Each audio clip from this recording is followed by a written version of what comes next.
Hello everyone, কেমন আছো তোমরা সবাই? অবশ্যই কমেন্ট করে জানিও। আমরা সবাই খুব ভালো আছি। দেখেছো ছেলের কাণ্ড, যেই না একটু ফোনটা অন করেছি অমনি ওর বদমাইশি চালু হয়ে গেছে। প্রচণ্ড গরমে নাজেহাল অবস্থা, তার মধ্যে আবার যাচ্ছি ঘুরতে। কী যে কষ্ট হচ্ছে তার বোঝাই কাকে।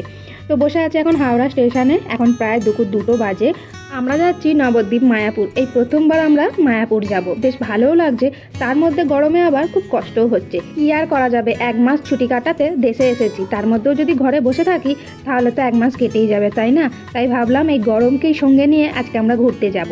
আমাদের টিকিট আগে থাকতে কাটাই ছিল, প্রায় 2 দিন আগে কাটা হয়েছে। যেহেতু প্রচণ্ড গরম তাই লোকাল ট্রেনে যাবার কথা আমি ভাবতেও পারি না। চিন্তাই ছেলেটাকে নিয়ে, জানি না এই গরমে ওকে নিয়ে কি করে ঘুরবো। তার মধ্যে আমারও যা কষ্ট হচ্ছে, চারিদিকে মানুষজনকে দেখে আরও ভয় লাগছে। আর প্রত্যেকটা মানুষের হাতেই প্রায় একটা করে পাখা আছে। আমরাও তাই হাওড়া স্টেশনে এসে একটা করে হাত পাখা কিনে নিয়েছি, না জানি এই গরমে কখন কাজে লাগে। আর এই ছেলে দেখো এদিক ওদিক খালি ঘুরে বেড়াচ্ছে, এক জায়গায় বসছেই না। চলো, আমাদেরও ট্রেনের টাইম হয়ে গেছে, প্রায় 3টে বাজে। এবার আমরা প্ল্যাটফর্মে যাব। যেহেতু আগে থাকতে টিকিট বুক করা আছে তাই ফোনে দেখে নিয়েছি কত নম্বর প্ল্যাটফর্মে দেবে। চলো সেখানেই যাই। চলে এসেছি ট্রেনের সামনে, উঠেও পড়েছি ট্রেনে উঠেই আমরা যে যার সিট নাম্বার অনুযায়ী বসে পড়েছি। আর রোহানকে দিয়েছি একদম জানালার সামনে, যেহেতু ওর খুবই গরম করছে তো ভাবলাম ওকে জানালার সামনেই দিই। ট্রেন যখন ছেড়ে দেবে তখন হাওয়া লাগবে গায়ে। তো চলো, আমাদেরও জার্নি স্টার্ট হয়ে গেছে। ট্রেন অবশ্য এখনো ছাড়েনি, একটু পরেই ছেড়ে দেবে। ট্রেন কিন্তু একদম ঠিক টাইমে ছেড়ে দিয়েছে। তো চলো, আমাদেরও জার্নি স্টার্ট হয়ে গেছে। জানি না এই গরমে কতটা কি ঘুরতে পারবো আর তোমাদের সঙ্গে কতটা কি শেয়ার করতে পারবো, তবে আমি চেষ্টা করব ঘুরতে যখন যাচ্ছি যেন পুরো জায়গা আমি ঘুরে দেখাতে পারি তোমাদেরকে। এই ট্রেনটা কিন্তু খুব অল্প সময়ের মধ্যেই আমাদের নবদ্বীপ ধাম স্টেশনে পৌঁছে দেবে। অন্যান্য ট্রেনগুলোই কিন্তু টাইম অনেকটা বেশি, সব থেকে কম আমার এই ট্রেনটার টাইমটাই লেগেছে, তাই আমি এই ট্রেনেরই টিকিট বুক করেছি। ট্রেনটার নাম ইন্টারসিটি এক্সপ্রেস। এটি হাওড়া স্টেশন থেকে 3:10-এ 6 নম্বর প্ল্যাটফর্ম থেকে ছেড়েছে। জানি না অন্যান্য দিন কত নম্বর প্ল্যাটফর্ম থেকে ছাড়ে, তবে আজকে কিন্তু 6 নম্বর প্ল্যাটফর্ম থেকে ছেড়েছে। তোমরা যারা নবদ্বীপ যেতে চাও তারা অবশ্যই বলবো এই ট্রেনটার টিকিট বুক করতে পারো, একদম পারফেক্ট টাইমে কিন্তু তোমাদের পৌঁছে দেবে। তো চলো এবার আমি প্রাকৃতিক দৃশ্য দেখি আর আমার জার্নি উপভোগ করি। এতক্ষণ খুব গরম করলেও এখন কিন্তু বেশ ভালো লাগছে, যেহেতু ঠান্ডা ঠান্ডা হাওয়াটা আসছে। আর এদিকে দেখো টিটিও চলে এসেছে আমাদের টিকিট চেক করার জন্য। আমরা মোট 2টো ফ্যামিলি যাচ্ছি ঘুরতে, একা একা গেলে বড্ড বোরিং ফিল হতো। এই যে আমরা একটা ফ্যামিলি, আর এই যে আমাদের অপোজিটেই বসে আছে একটা ফ্যামিলি, তাদের না একটি আবার বাচ্চাও আছে। যা বিচ্ছু বাচ্চা, তার সঙ্গে পুরো দিন কেটে যাবে। তো এখানে একটা বড় স্টেশনে দাঁড়িয়েছে, স্টেশনটার নাম হলো অম্বিকা কানলা, যেটা এতদিন আমি ভিডিওর দ্বারাই দেখে এসেছি। আজ চোখের সামনে দেখলাম। কত যে ভিডিও দেখেছি এই অম্বিকা কানলা স্টেশনে, তবে দুপুরের জন্য এই স্টেশন কিন্তু প্রায় অনেকটাই খালি আছে। তো চলো, এখান থেকে ট্রেনটা আমাদের ছেড়ে দিয়েছে, আর কিছুক্ষণের অপেক্ষা, তারপরেই আমরা পৌঁছে যাব আমাদের ডেস্টিনেশন নবদ্বীপ ধাম। বেশ ভালোও লাগছে, যত সামনের দিকে যাচ্ছি তত যেন একটা অন্যরকম ফিলিংস হচ্ছে। বিকাল এখন প্রায় 5টা, পৌঁছে গেছি আমরা নবদ্বীপ ধাম স্টেশনে। নেবেই প্রথমে চারিদিকটা ঘুরে দেখলাম কেমন স্টেশনটা দেখতে। এত ভালো লাগছে, যেহেতু এখন বিকাল হয়ে গেছে। এই বিকালের ওয়েদারটা কিন্তু গরমকালে বেশ লাগে। তো এখানেই আমাদের লাগেজগুলো সব রেখে দিয়েছি, আর সামনেই আছে একটা ঠান্ডা জলের কল, সেখানে আগে জল খাবো, তারপর চোখে মুখে জল দিয়ে স্টেশনের বাইরে বেরোবো। চোখে মুখে আগে জলটা দিয়ে আসি। বিকালের ওয়েদারটা কিন্তু বেশ লাগছে।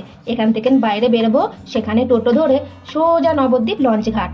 চলে এসেছি নবদ্বীপ লঞ্চ ঘাটে। স্টেশন থেকে বেরিয়েই মাথা পিছু 20 টাকা ভাড়া দিয়ে আমরা কিন্তু টোটো ধরে চলে এসেছি নবদ্বীপ লঞ্চ ঘাটে। সেখানে এসে মাথা পিছু 10 টাকা করে টিকিট কেটে আমরা এখন লঞ্চে চেপে পড়বো।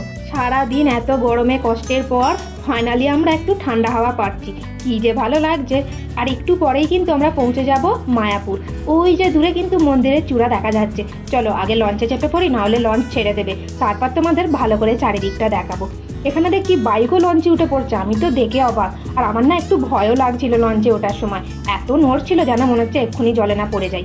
ওই যে দূরে দেখা যাচ্ছে আমাদের ফাইনাল ডেস্টিনেশন মায়াপুর ধাম। কি যে ভালো লাগছে। প্রায় 2-3 বছর ধরে আমরা ঠিক করেছিলাম যেই মায়াপুরে আসবো, হয়েই আর উঠছিল না। ওই যে বলে না, ঠাকুর যদি তোমাকে না টানে তুমি কিন্তু যেতে পারবে না। ফাইনালি কিন্তু আমাদের ঠাকুর টেনেছে, বেশ ভালো লাগছে। আর রোহানেরও কিন্তু খুব ভালো লাগছে এই ওয়েদার, তার সঙ্গে এই যে আমাদের ফাইনাল ডেস্টিনেশন, তার সঙ্গে এই ঠান্ডা হাওয়া। আর ও তো কিন্তু বেশ মজা করছে। এপারে এসে আমরা আরও একটা টোটো বুক করে নিয়েছি। এই টোটোতেও কিন্তু আমাদের মাথা পিছু 20 টাকা করে নিয়েছিল।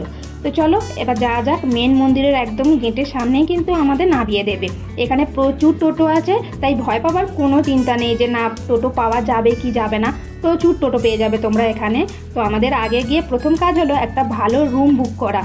তারপর সবাই মিলে ফ্রেশ হব, তারপর মন্দিরের আশপাশটা একটু ঘুরে দেখব, এটাই আপাতত প্ল্যান আছে। তবে এই যে সময়টা, ঠিক সন্ধ্যের আগের সময়টা, রাস্তাঘাটটা এত দেখতে ভালো লাগছে, আর যত মন্দিরের সামনে যাচ্ছি তত কিন্তু একটা অন্যরকম অনুভূতি হচ্ছে। মন্দিরের সামনে চলেই এসেছি, ওই যে দূরে মন্দিরের চূড়া দেখা যাচ্ছে। আর এই টোটো কাকুর থেকে আমরা খবর নিচ্ছিলাম আশেপাশে কতগুলো ভালো ভালো মন্দির আছে, আর ঘুরতে গেলে কত উনি চার্জ করবেন। তো সব খবরাখবরই আমরা নিয়ে নিচ্ছিলাম। আর তার মধ্যেই দেখলাম রাস্তার দুপাশে প্রচুর দোকান আছে, আর এখানে নাকি সকাল সন্ধ্যে মানুষের ভিড়টা একটু বেশিই থাকে।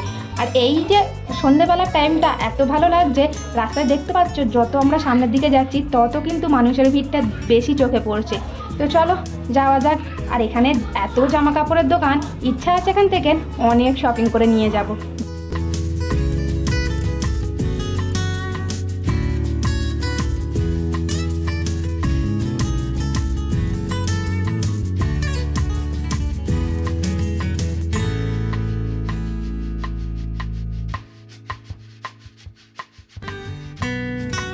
ফাইনালি চলে এসেছি আমরা মায়াপুর, একদম মন্দিরের সামনে।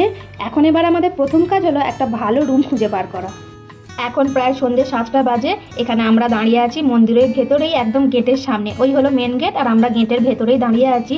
দু একটা হোটেল দেখলাম, ঠিক মনের মতো রুম পাচ্ছি না, তাই এখানে কিছুক্ষণ দাঁড়িয়ে আছি, তারপর আবার যাব রুম দেখতে। চলো তাহলে আমরাও একটা ভালো হোটেল আর রুম খুঁজে বার করি। আজকের ভিডিওটা আমি এখানেই শেষ করছি, দেখা হচ্ছে নতুন আরও একটি ভিডিওতে।